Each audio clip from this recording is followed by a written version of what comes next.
So I think my very personal definition of a book of the century is either a book that has a decisive impact on a given century, or a book that can still speak to people well beyond the century when it was written. It could be its cultural influence, or the way it captures the mood of an era, or represents what it is like to live through a particular time and place.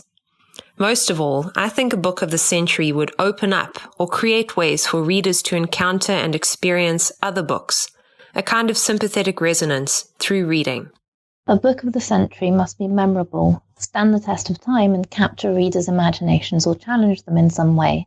And if we are thinking in the context of world literature, it should transcend borders and inspire readers around the world. Given how processes of canonization privilege certain views over others, any list of the books of the century should represent diverse views and historically overlooked perspectives. A great book changes the world. It changes our conversation. We cannot imagine thinking about the world in quite the same ways once it has arrived. Toni Morrison's Beloved is such a book.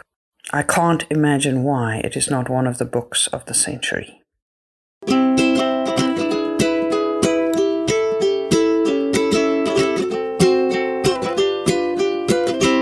Hello, I'm Alicia Brogy.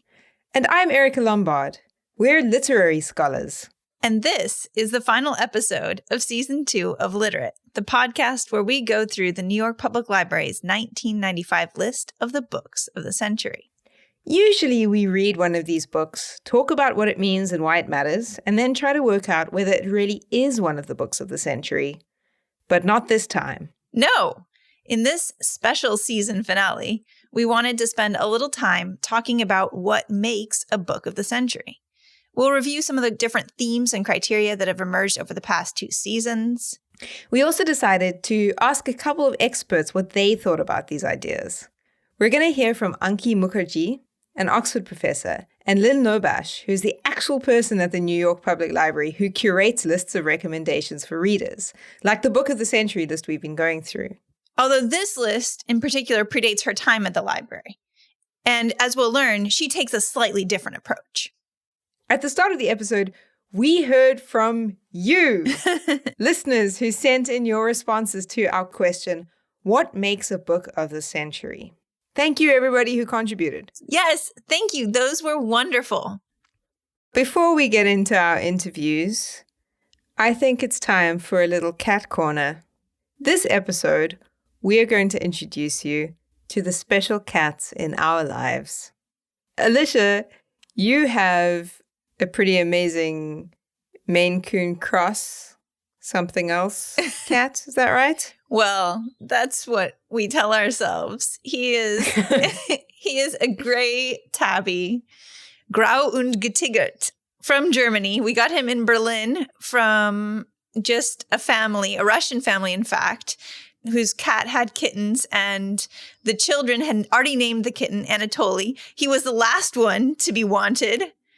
Clearly, people have no taste, and we absolutely wanted him. I think he was last because his siblings had long hair, as per the Maine Coon diagnosis, and it's very cute, but actually it's not very pragmatic. And Anatoly has a wonderful disposition and has come with us halfway across the world to California, where he now governs a small flat and takes daily walks on a harness and leash, much to the delight of the neighborhood children, patrolling his territory with utmost seriousness, but also delight. Oh, he's so cute. But Erica, tell us about the Bat Cat. The Bat Panther. Hopkins. My son, who is a cat, is a black oriental, which is a very strange looking cat until you get used to what they look like.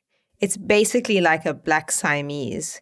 He is long and slinky. He's a little bit panther, a little bit bat. His head is a perfect equilateral triangle from chin to ear tips. And he is very vocal. What you haven't heard over the last 2 seasons is the many times I've had to cut out his yowling as he demands to be let into the room while I'm recording. He's a great delight. We named him after Gerard Manley Hopkins, the poet. And he is full of nonsense and games and mischief, but he is really cuddly, and especially right now because we're going into winter here in Cape Town, he's a cold cat, and a cold cat is a really cuddly cat. So he just wants to snuggle with us. He's just such a great friend and a really lovely person, to use Henry James's phrase, but actually one that my husband has also used. There's the cat.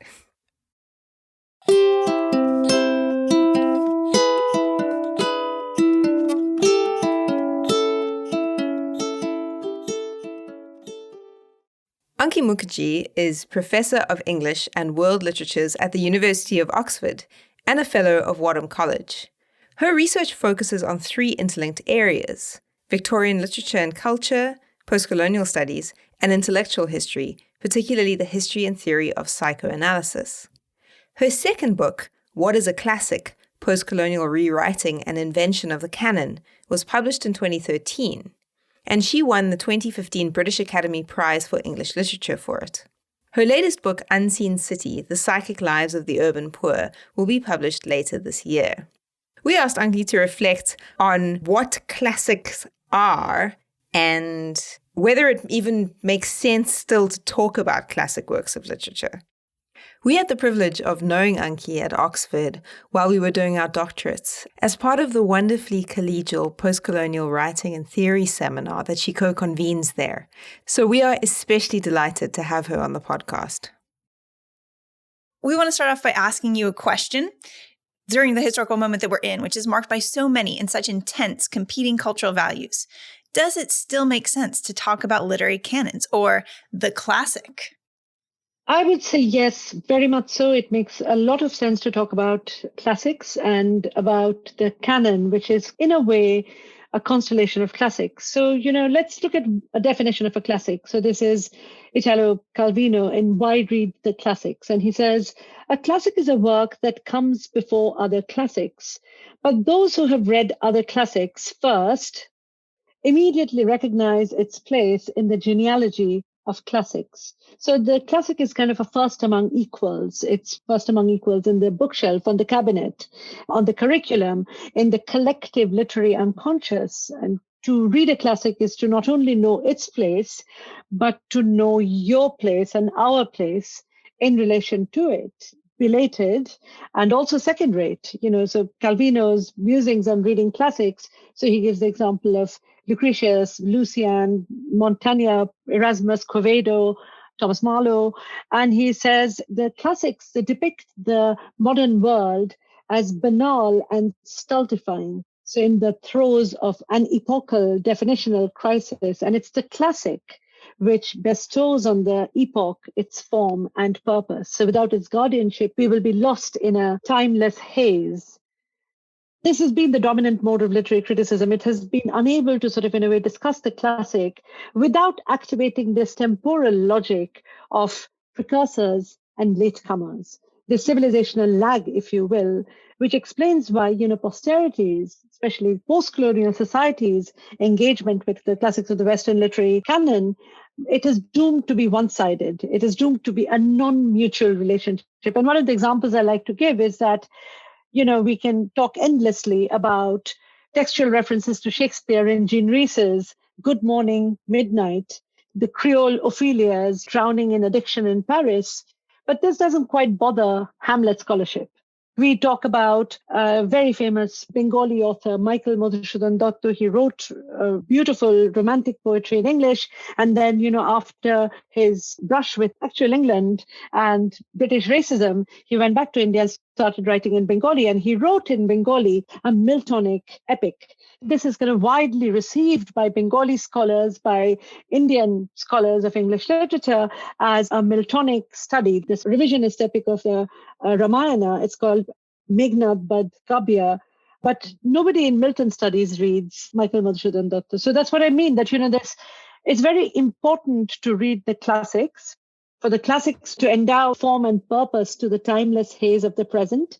But we need to also read it, keeping in mind that the classic has always activated this logic of who comes first and who comes second. So the canon has not quite exploded if that particular conception is not challenged.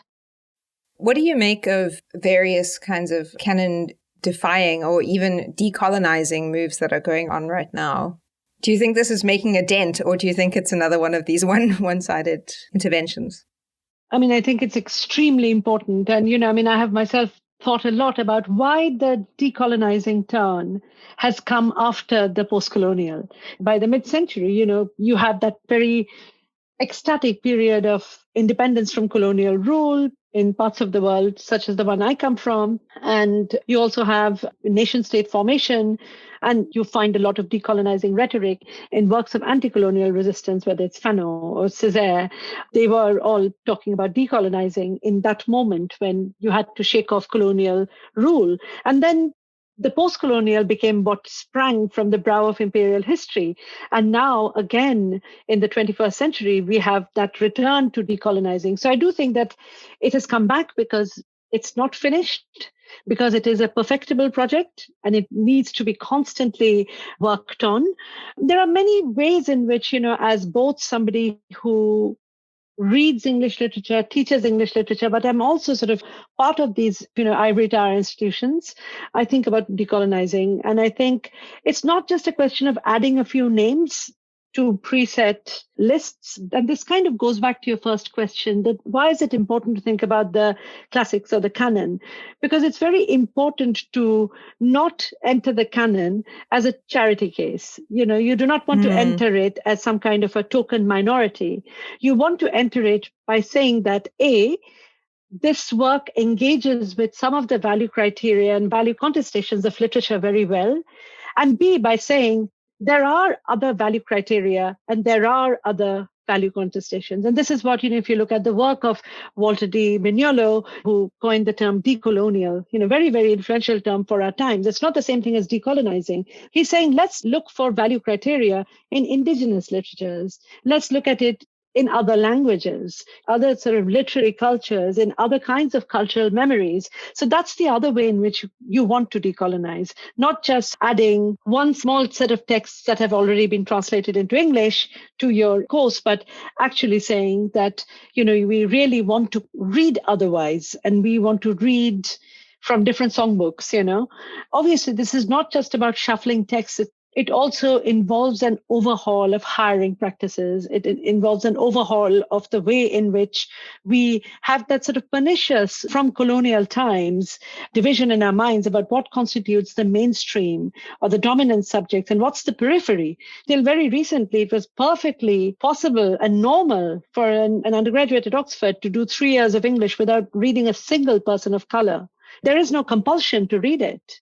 So there has to be an overhaul which is structural, not just curricular. So it has to be about hiring. It has to be about changing this mindset that there is some kind of a fortress, which is English language and literature, which is being breached by these invaders and latecomers from the colony, And I think for me, that kind of ongoing, perfectible, multifaceted process is decolonizing.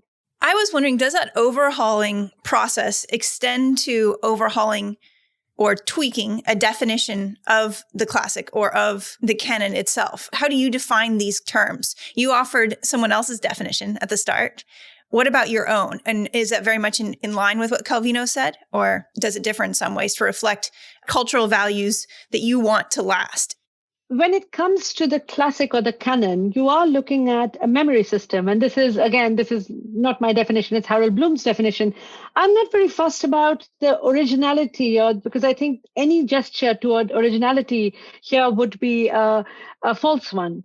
And this is because we are in a subject where we don't need to disavow the past. We're not, computer scientists where yesterday's model is outdated today. In fact, so much of what we call training in English literature is about how to articulate your original insights in the context of all that has come before. that you need to acknowledge all these traces. And so, I'm not very fussed about what my definition of the classic is or my definition of what the canon is. For me, the very powerful articulation of classic, the Virgil Society lecture that T.S. Eliot gives in the middle of the Blitz, and he doesn't mention the war, that for me is the classic. This very precarious sense of a value that will outlive and out-endure the end of civilization, that is the Second World War. And the classic is something that is activated by the critic. So that definition of a classic, both as something which is eternal, but only in a very fragile and precarious way, and it has to be kind of kept alive through transmission. So on the one hand, you have that sense of sort of an unbroken tradition.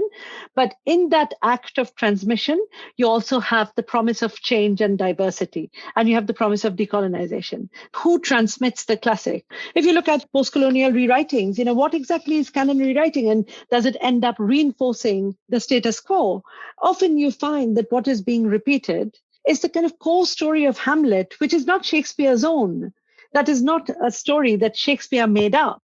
But what is like in Shakespeare rewritings, in popular Hindi cinema, for instance, there is something about, the vicissitudes of a powerful human story that connects us. It gets that trenchant valence by put in a different political setting or in a different political history or uttered in a different, language.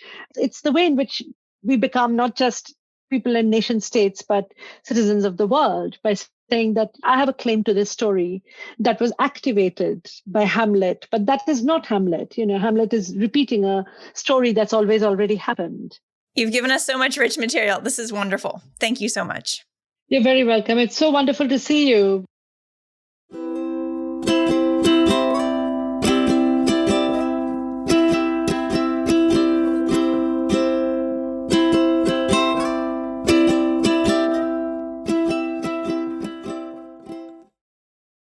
That was a great reflection from Enki. And there are several components that she held together in valuing, but also probing the bounds of the classic or the idea of a canon that were so useful. And two that I want to pick up on include this idea that classics or the canon can orient us. She said, without the classic, we would be lost in a timeless haze. Mm-hmm. And that points toward the idea of cultural memory that exceeds any particular historical moment, of ways of thinking that can enrich and expand the resources of a specific moment, ways of feeling or the way you live in a particular moment.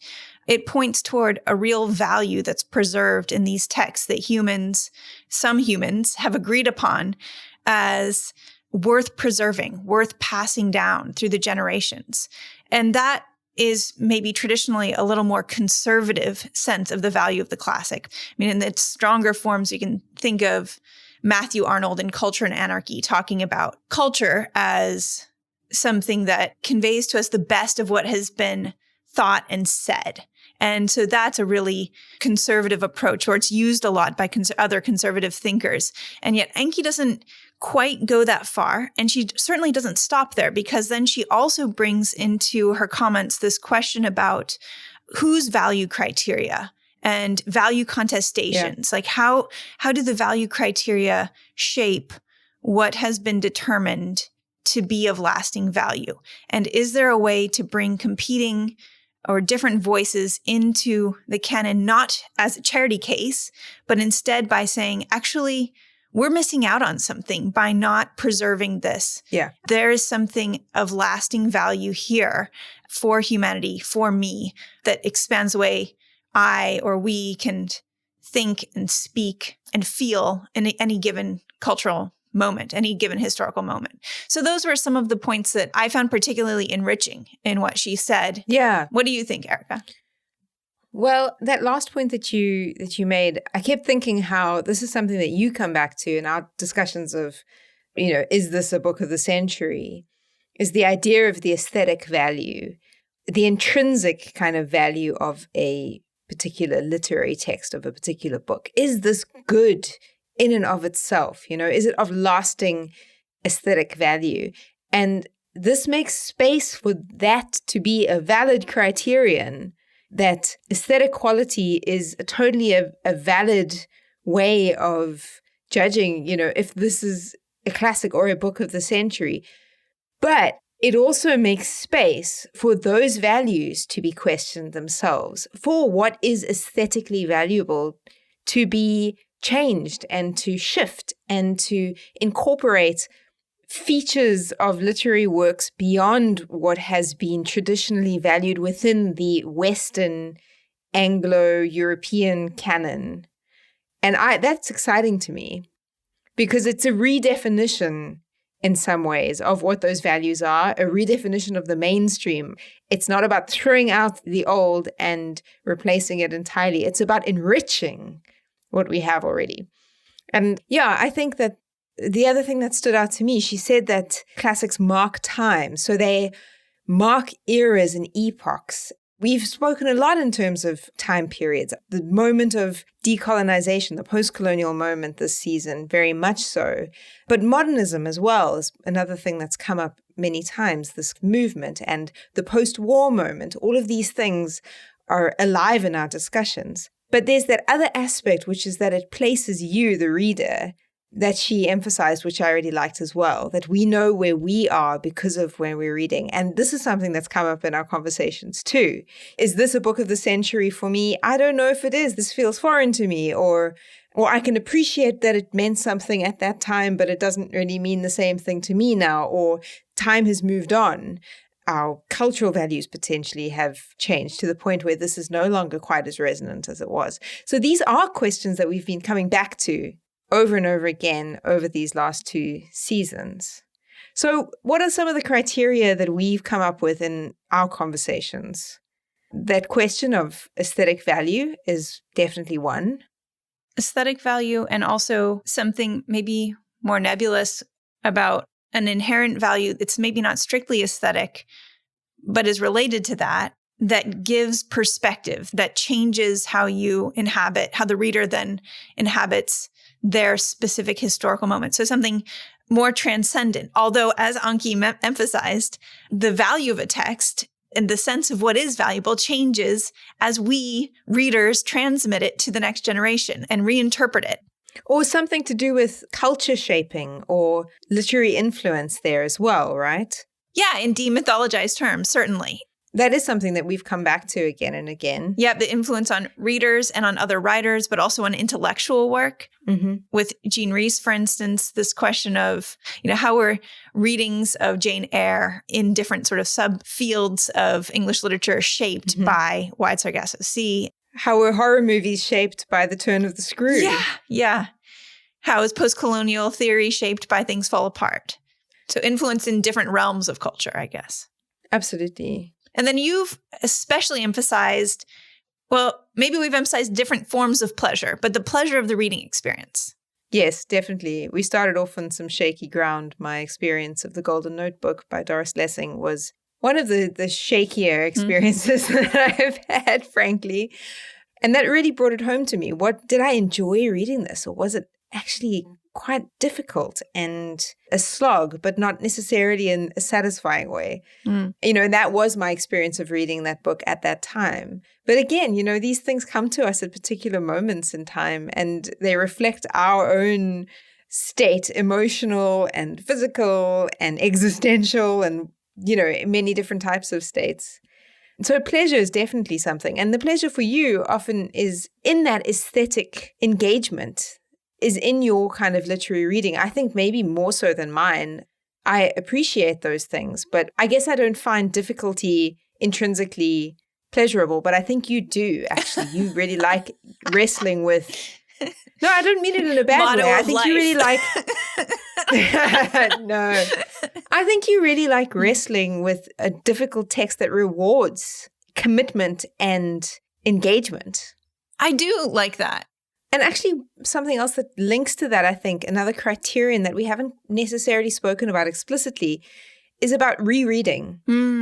Is about, whether a text is like exhausted in one reading, or whether there's the feeling that there is more to be found and that a book can say different things in a different moment, maybe in a different moment in my life and your life, but maybe in a different historical moment as well, which is what you've been saying before. But this idea that you want to reread it because it's pleasurable and because it can say something meaningful to you. I think that for me is a book of the century, makes a book of the century. I completely agree. And sometimes that seems to be in more for intellectual reasons or aesthetic reasons. Sometimes it's for historical reasons. Anna Akhmatova's Requiem, the poetics, to a certain extent, struck me as rewarding rereading. But some of that I didn't feel, or I think neither of us felt we had full access to because we were reading it in translation. And a lot of what I valued in that poem was the emotional power with which the Great Purges, this important historical moment in Russian and world history, were represented. And so there's also this question of the value of historical representation. And that can be connected to rereading, and that can be connected to giving you a sense of perspective in maybe a different historical moment or a different context. But it's a slightly different criterion, I think. And it's something we then weighed up, again, with Things Fall Apart, or in some of these other texts like The Bride Price, that have been really important for opening up space for other voices and for representing specific places or experiences or moments. How important should that criterion be, historical representation? And I think we're both a little wary of making it too important. And yet, on the other hand, it's crucial because every work of art comes out of a historical moment. And language does contribute to what we can think and what we can feel and what we can say. So the work of literature, the things that it makes available to us as readers in our wider lives, those things are impacted by historical representation.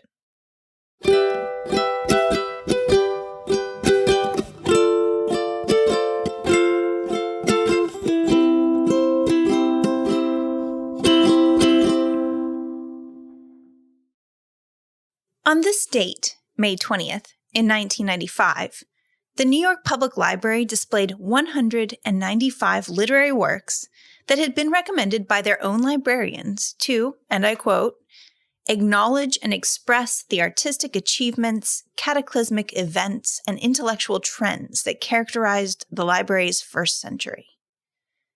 That quote is taken from a book based on the library's centenary exhibition. It was published the next year with Oxford University Press under the title The New York Public Library's Books of the Century. And these books of the century are what we have been reading and discussing in this podcast so far.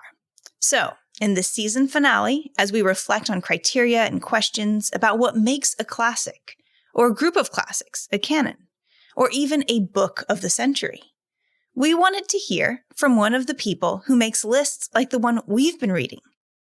We spoke to Lynn Lobash, the Associate Director of Reader Services at the New York Public Library.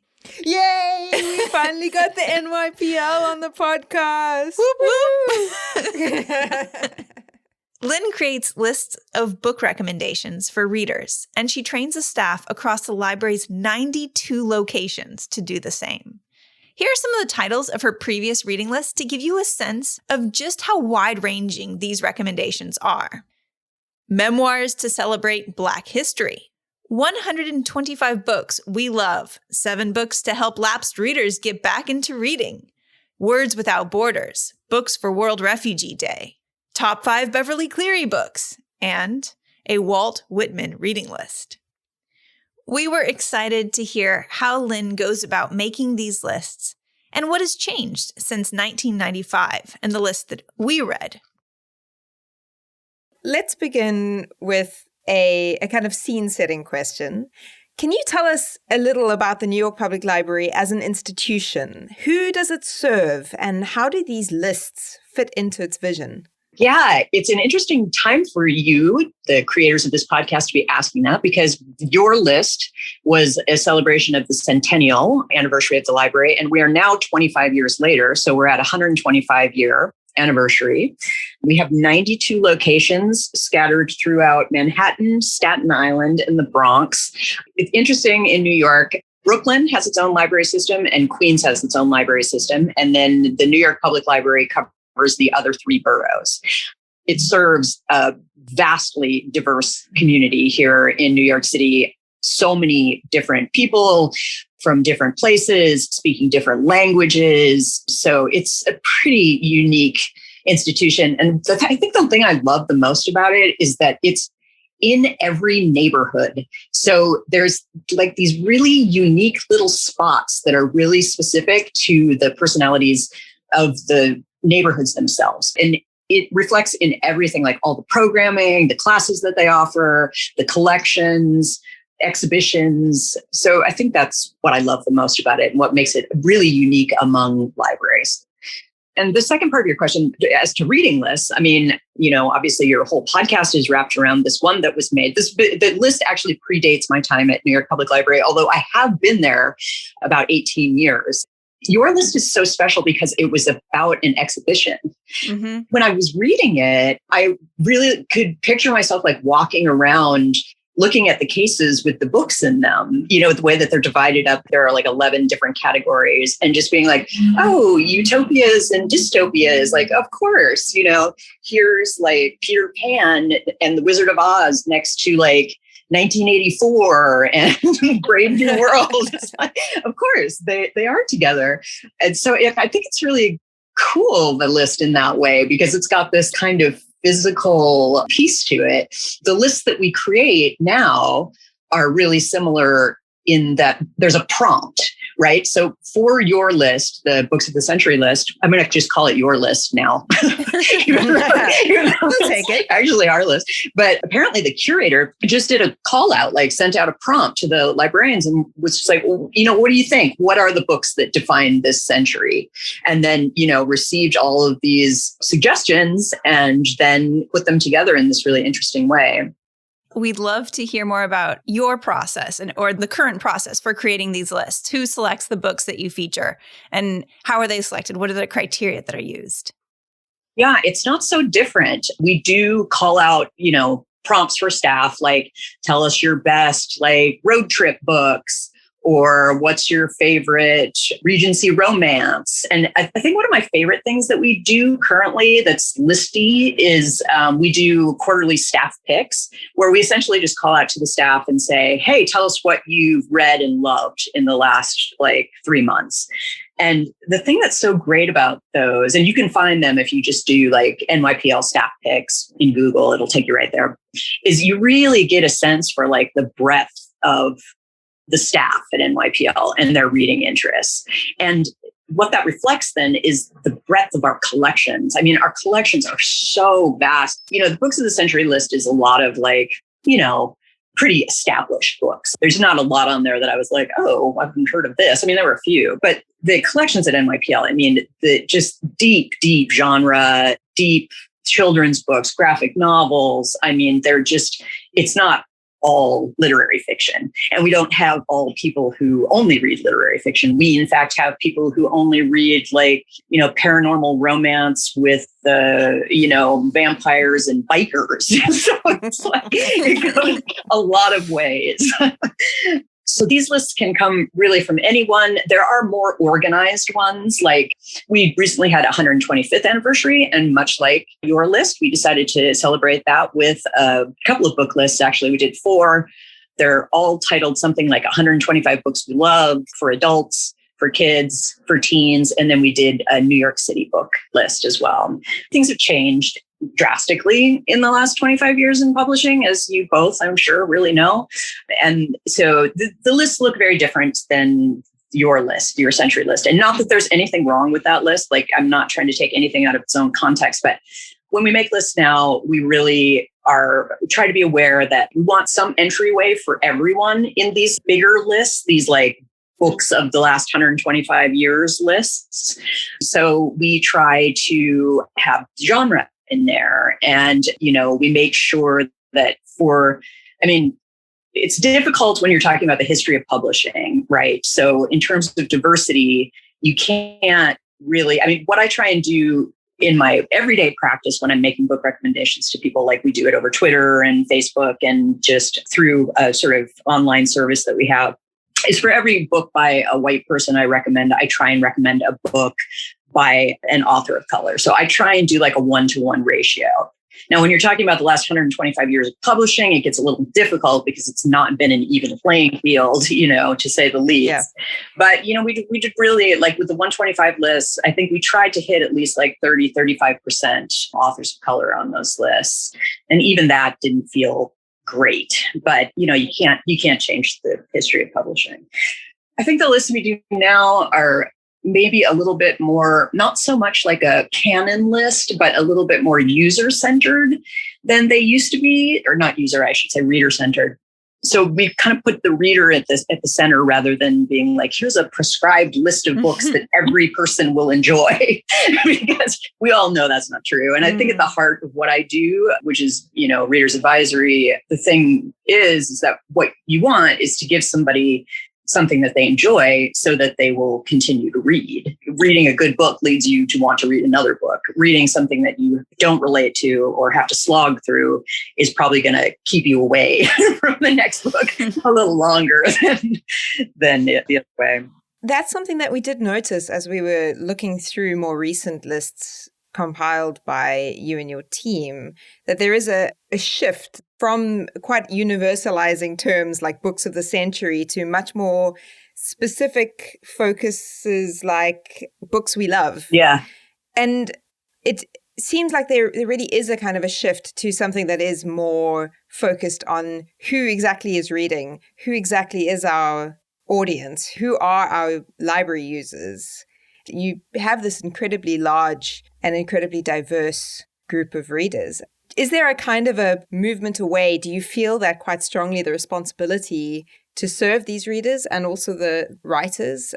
And is that part of this move away from these sorts of universalizing or canon propping up movements? Absolutely. I mean, I couldn't have said it better myself.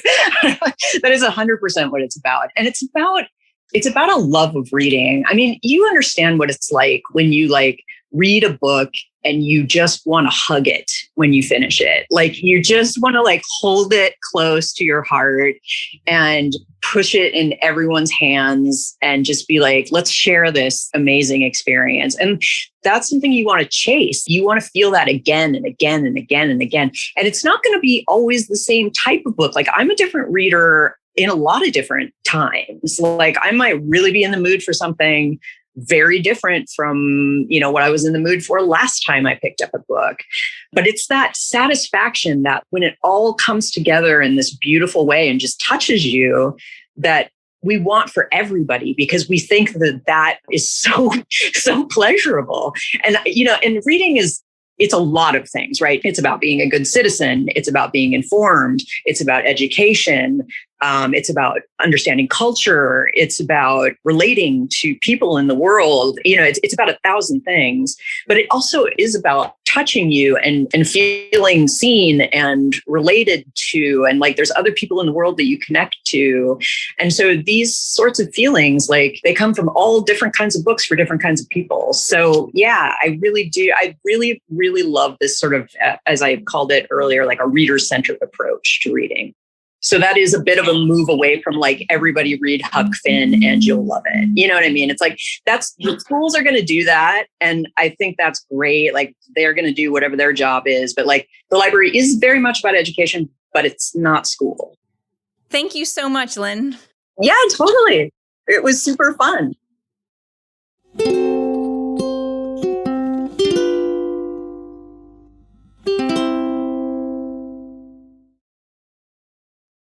Now, the question that may be on all of your minds, and to a certain extent is on ours, is, will we be back for season 3?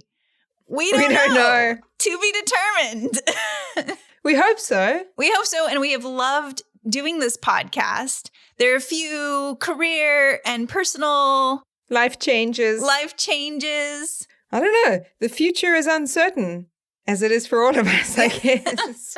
But we've loved doing this. Yeah. And one of the great pleasures has been getting your comments and messages and responses. So thanks to everyone who has been engaging with us and reading along with us. And please keep sending them in. Absolutely. There's still so many books to read. Dracula. The Cat in the Hat. Ulysses. So, we'd like to thank Anki Mukherjee and Lynn Lobash for talking to us for this episode. All original music was, as always, made by me. It was such a treat to have both guests on, but I want to give a special thanks to Erica for making the music every single week. And she goes through a process of trying to find really cool musical allusions within the book and then within traditions that the book that we're reading that week is shaped by. So not only is Erica's music pleasurable to listen to, it bears re-listening to. I don't know if it has like transcendent, timeless value, but it has certainly made our episodes a lot better. And that has been such a pleasure for me. And I think Thank you for so all much. of us. That is great. It's been such fun to do this. So, having said all of that, please get in touch with your thoughts on these questions about what makes a book of the century and on these episodes that we've done and the books that we've read. You can read more about the podcast on literatepodcast.com or find us on Twitter on @literatepodcast or email us, as always, at literatepodcast@gmail.com. And if you like this episode or the last 2 seasons, please give the podcast a rating or a review wherever you like to listen, whatever platform you use, and share it with whoever you think might also enjoy it. And check out our list on bookshop.org, which is a really convenient way to order the books that we've been reading from indie bookstores. We've got a list of all of the books. It's super easy to get hold of them.